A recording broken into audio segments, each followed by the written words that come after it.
On part du principe qu'il faut s'intéresser à la base de la jeunesse. Et la base de la jeunesse, c'est ce que nous venons de voir à l'instant.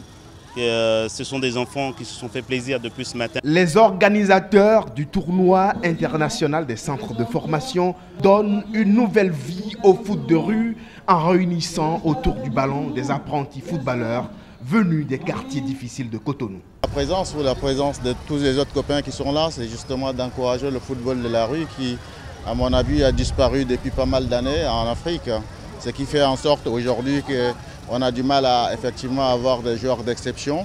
Et aujourd'hui, cette occasion permet aussi aux jeunes de se confronter, de se mesurer et non seulement ça, de les mettre dans les dispositifs du football de la compétition.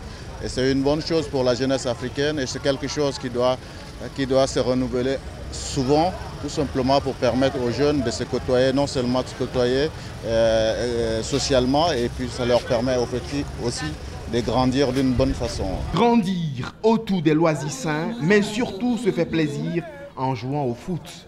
À cet événement qui est davantage social que sportif, la volonté c'était vraiment de permettre aux enfants, cette période de congé de Pâques, de pouvoir profiter d'une journée où ils viennent s'amuser autour du football, dans une compétition qui était avant tout amicale et où l'objectif était de venir passer un bon moment ici à Akpakpa au centre sportif Soweto. Les enfants ont atteint leur objectif grâce à la fondation MTN qui veut continuer par investir dans le sport. Nous avons décidé d'accompagner cet événement tout simplement parce que ça exprime les valeurs de la fondation, les valeurs que nous retrouvons au niveau du sport. Le sponsoring apportera une plus-value à nos différentes disciplines sportives.